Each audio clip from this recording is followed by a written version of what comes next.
In a very remote village, far from paved roads and noisy markets, there lived a farmer whose days moved at the gentle rhythm of nature.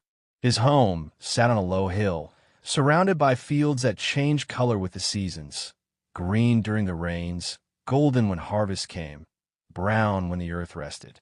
The farmer was not rich by the world's measure, but he was wealthy in ways that could not be counted. He owned a flock of 100 sheep that grazed calmly across the open land, and a poultry of about 200 chickens that filled his mornings with cheerful noise. His animals were his companions as much as they were his livelihood. Every dawn, before the sun fully rose, he would step outside with a soft song on his lips. He sang while feeding the sheep, sang while scattering grain for the chickens, sang while repairing fences or cleaning the coop. His voice carried across the fields, and the villagers often said, "You can tell the day will be good when you hear his song."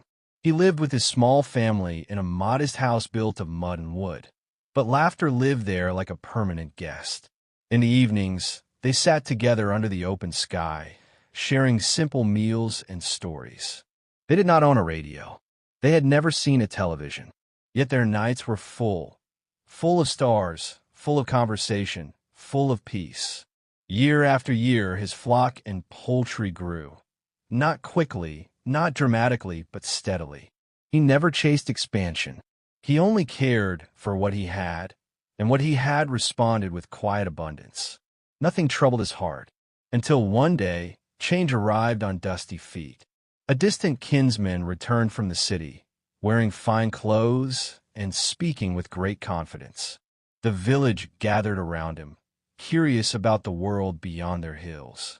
He spoke of tall buildings, electric lights that turned night into day, shops overflowing with goods, and streets alive with opportunity. When he met the farmer, he laughed kindly and said, "My brother, you are wasting your life here."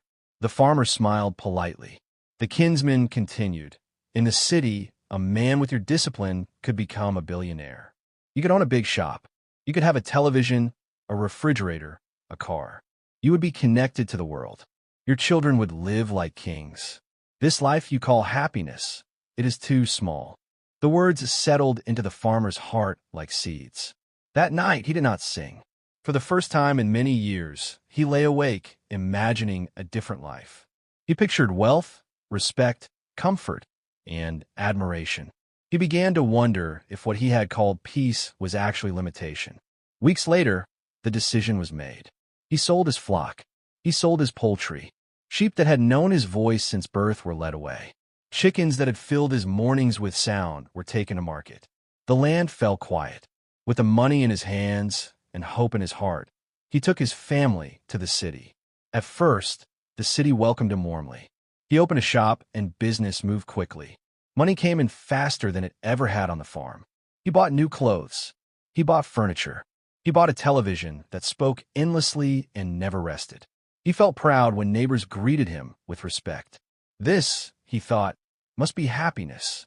But happiness in the city came with a shadow.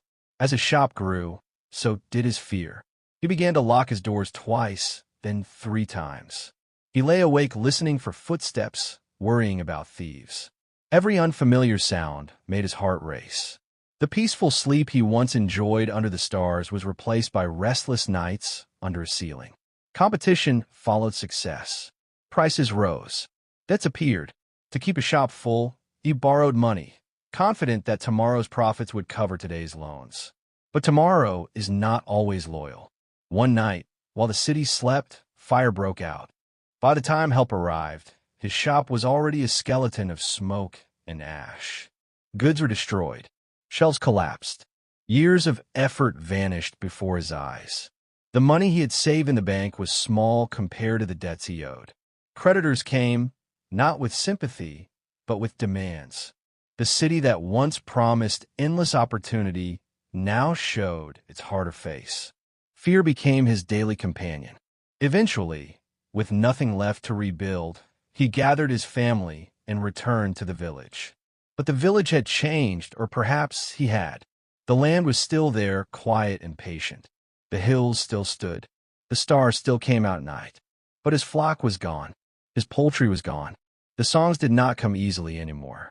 He started again, slowly, with a few animals loaned by kind neighbors. Each day, as he worked, he reflected on the journey he had taken. He realized then that happiness is not always louder where the lights are brighter. Sometimes it is softer. Sometimes it sings while you work. Sometimes it sits quietly with you under the open sky. He had chased more, thinking it would bring peace, only to discover that peace was what he had traded away. From that day on, he taught his children one simple lesson. Improve your life, yes, but never despise what already sustains your peace. Wealth without peace is poverty in disguise. And when the sun rose each morning, though his voice was softer now, he sang again, not to celebrate what he owned, but to honor what he had learned. Moral lesson. Sometimes true wisdom is knowing when enough is already plenty.